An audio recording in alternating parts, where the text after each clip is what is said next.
black and brown talent and labor while, so for example, what I mean by this is sports, which which will bring me or take me into my next subject. Right now, the NCAA is about to make $1 billion for the March Madness tournament. $1 billion. I'll say that one more time because I think it's important. $1 billion. How much of that is going to the players? Don't tell me about scholarships because scholarships have been paid. How much of that is going to the players' families?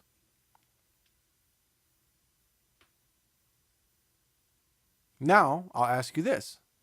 Where is that money going to?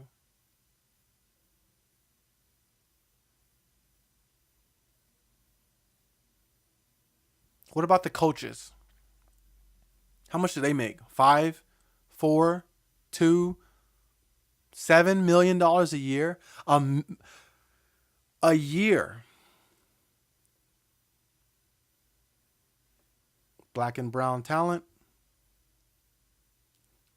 white people reaping the benefits. And again, coaches are very important, executives are very important, but you can't be making 1 million and these people are not even making thousands. It's just ridiculous. It's ridiculous. But I'm hopeful, and I'm fairly confident that that'll be changed soon. It's because it's just at the point now where people are asking too many questions. People are wondering, what in the world is this? What world did this come from where we can't pay athletes? But let's go to athletes where they're paid. Let's go to the NBA, for example. I like the NBA. They're one of the better ones, but we're going to start with the NBA. How much? Steph signed a contract for $205 million for like 5 years, I believe it was. Who wrote that check? How much money did they have? How much money were they making to where they could write a check to somebody for $205 million?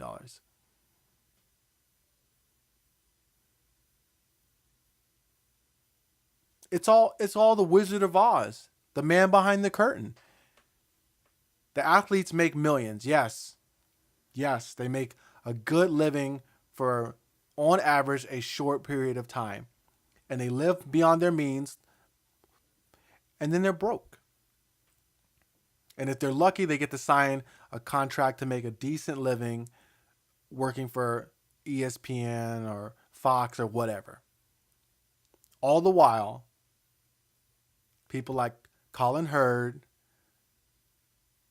my favorite show, PTI, Mike Wilbon, and Tony Kornheiser. All these guys at ESPN are sitting around making bank.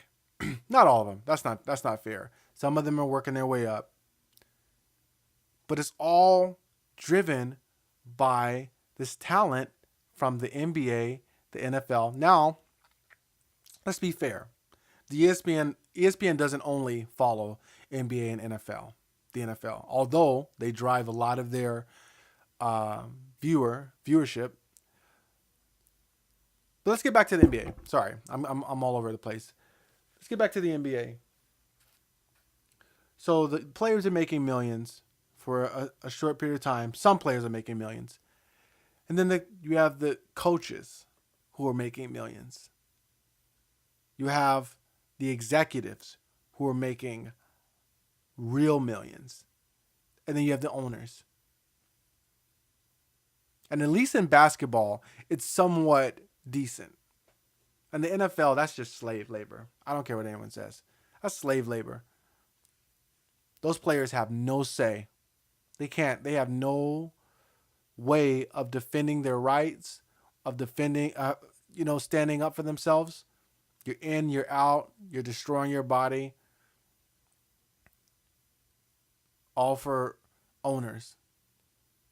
It's like that thing in Django, the Mandingo fighting. But you know what's worse than both the NBA and NFL? The UFC. I I hope the UFC gets better because I really enjoy it. And I feel like the level of the average fighter is rising.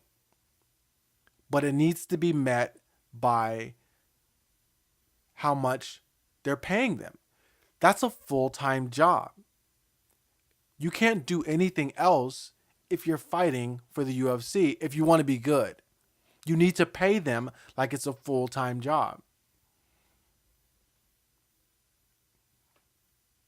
They'll say there's lots of fighters, and there are, but there's not a lot of great fighters. There's barely a handful of good fighters. That's why you keep having such a great turnover, a big turnover. Anyway,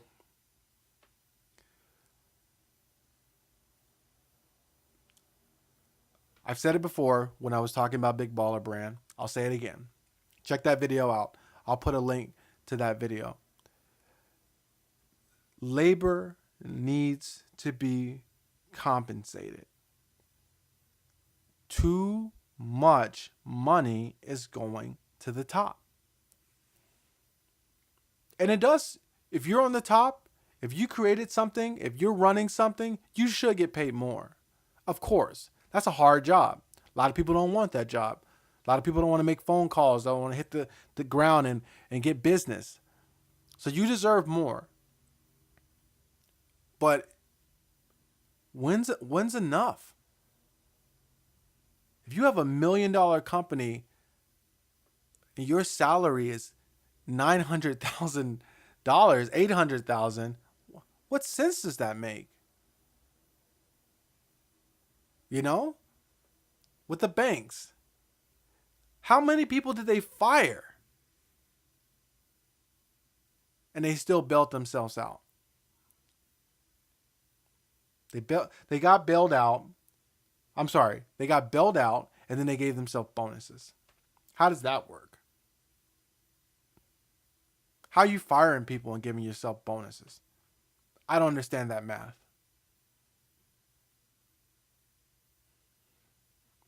Because labor doesn't mean anything to anyone. I was just talking to my mom about Monique, who I am